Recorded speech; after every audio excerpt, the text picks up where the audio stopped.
Procrastination, a word everyone dreads, even children. According to psychology, procrastination is another word characterized by deferment of actions. In simple terms, it is the thought about doing something but not actually doing it. Hello and welcome to another episode of Chasing Hope. This is your host, Catherine Abraham, and our topic today is the power to see it through.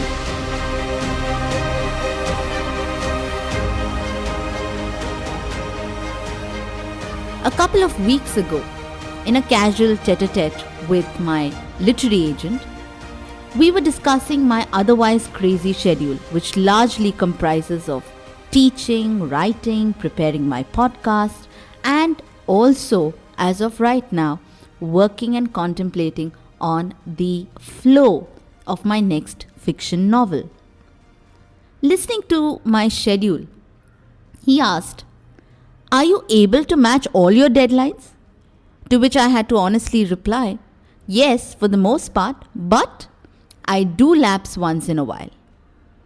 In the course of our conversation, he quipped, "Let's chat every week so I get a little motivated to complete my own book." I smiled at the other end and we hung up. The truth is, motivation is inbuilt. Yes, of course, we have external factors that influence us. But what really matters is how motivated, how inspired are we to take it forward. Many a time you will see a lot of people say, turn your passion into a profession. So you'll never get tired at work for a single day. But how many people are really blessed to have converted their passion into their profession? The answer is very few. So when we seek motivation, what we're looking at is basically some ray of inspiration, and this inspiration needs to literally gel and bond with us, our minds, so beautifully that we go ahead and make sure that we complete the task at hand. So why does a person really procrastinate? There could be a variety of reasons. Lack of interest and thought. Even depression has been listed as a possible cause of procrastination. But what do we do about such discrimination in our tasks? Why do we give some tasks complete priority and neglect the others? Now bear in mind, I am not saying that you shouldn't prioritize. What I am saying is you can't give 100% of your time to one task and just 25% of your time, energy and effort to another task that is equally important, but just hasn't caught your mind, caught your attention.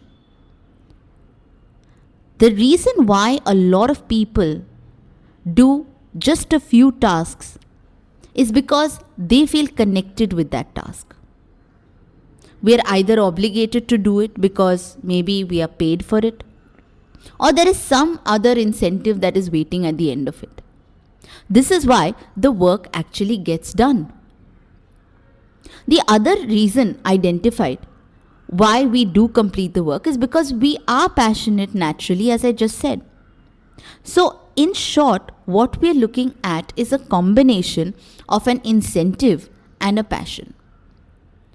So, what happens when I get a task that absolutely has no incentive to it? In the current pandemic era, what has essentially happened is a lot of people, especially the working class, has seen their work rise exponentially. But their salaries are either cut or it's just the same. And suddenly, that working professional who was doing exceptionally well suddenly asks himself or herself, why do I do this work when I'm not getting anything extra out of it? So here's what I generally tell people who come to me with this kind of a problem? I tell them, instead of waiting for an external incentive or waiting for your company to just give you some money and some finances, how about actually creating the fun part for yourself, by yourself? So, for example, if a teacher who is not very good at perhaps creating slides finds it very boring, very monotonous, and asks herself, why should I be doing this? Let's flip that mindset and say, well, I am going to learn something new today, something I really haven't done before, but something that will help me in the long run. Because as we all know, slides are used everywhere. It's not just in a school, it's in a corporate, it's when you're presenting something, it's when you want to go out in the world and establish something. You can just use that talent. Some things are self-taught. A very quick example that comes to mind is a couple of years ago when I was burning to have my own website. And I approached somebody. And at that time, the person told me, I'll charge you around 20,000. Now that was a very big amount for a young college student who had just completed with her studies and was working. And I told myself, do I really need somebody else? So here's what I did. I waited for a while. I started looking up different websites. And the next thing I knew, I was actually hooked on to creating my own website. And that was called God is in the Silences. I was inspired because I didn't really have the money. So sometimes the absence of an incentive, the absence of finances could also provide you an equal inspiration. You just have to go there and find yourself. Interestingly, I completed the site. I worked on everything myself. It was raw, it was not as beautiful as maybe a creative designer would do it, but it was my work. I was proud of myself. I was no longer procrastinating. I was no longer asking myself, will I be able to ever have a website of my own? And as a result, in all of these years, I have never ever hired a creative designer. In fact, I have been asked to help people to establish, build their websites. It was largely self-taught, self-inspired. So can you do it? The answer is yes, you can. As a teacher, I often come across a lot of young people, students who are not very comfortable with maybe a speaking section, maybe a writing section. They have their own blocks. And their block, in effect, stops them from being the achiever that they are capable of becoming. So in a conversation, I happened to sit with one of my students. And I asked her, what is really stopping you? And she said, very honestly, she said, ma'am, I just don't feel inspired enough to do that section. I just feel I'm naturally weak. Now, this was a very broad statement coming from a student who was doing exceptionally well in 3 sections out of 4. And I asked her, so tell me, how much time do you invest in this particular section? It's no surprise. She was barely giving it an hour every week. And why? Because she had convinced herself that she would never be able to speak as fluently as another convent-educated student, as another student who came from an international school. And this was what exposed me to another side of teaching. I realized that I had to actually add the element of surprise, inspiration, and so the next day, when the students came to class, I made them sit and I made them watch 2 videos. Both were prominent speakers. One who had multiple flaws but was still famous, and the second who was flawless and by default famous. And I asked the students at the end of it all, what do you think? And one of the brightest ones stood up and said, ma'am, maybe if everyone just learned to stop thinking how bad they are at something, they'd probably be as famous as one of these people. And he was right. We need to remove those mental blocks from our head. And the only way to do that is to ensure that we have a schedule in our hand. Of course, I see a lot of people with to-do lists. I have some myself. But the point is, after the to-do list, do you have a have-done list?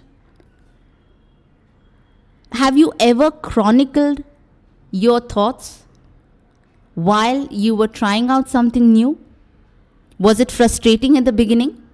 Was it something that you really didn't want to do but ended up enjoying?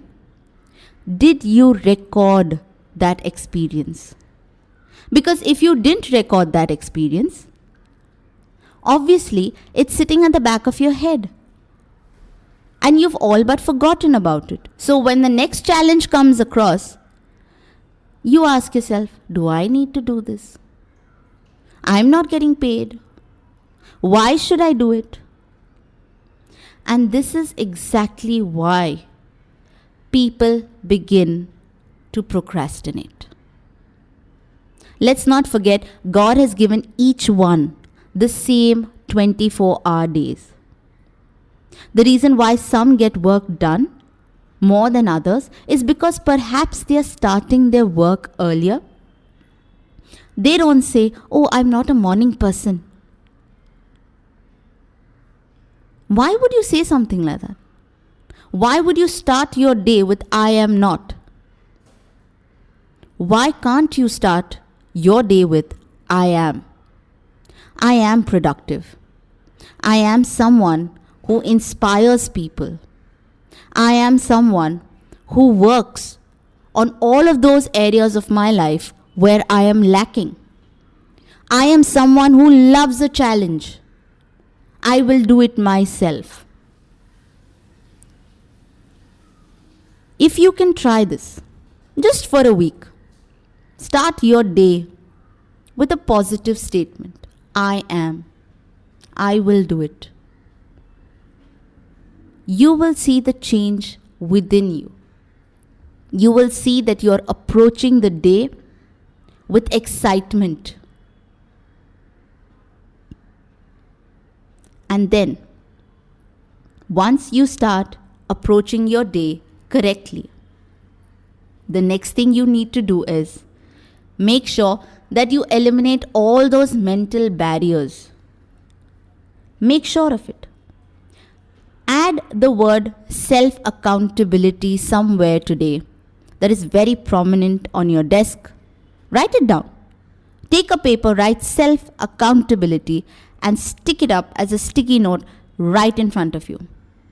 Because you are not accountable to a company, a boss, a parent, a friend, a sister, a brother. You are first accountable to yourself.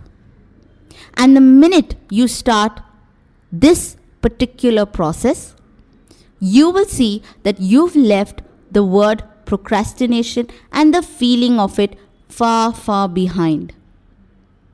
You will have more productive days. You will have days when you actually surprise yourself. When people come up to you and tell you, oh, whatever you did, this was amazing. So merely setting up a schedule and not working or delivering on it just reduces the reason to have that schedule on a piece of paper. Don't do that. And if you're not able to complete something on that schedule, don't beat yourself about it. I see so many of my friends, older, younger, constantly beating themselves up mentally. Oh, I couldn't finish this today. I had 20 tasks. I only finished 18. Why would you do that to yourself? You are not a machine. You're a human being. If you were not able to do something, there is a tomorrow. And that's just a few hours away. And it is not laziness.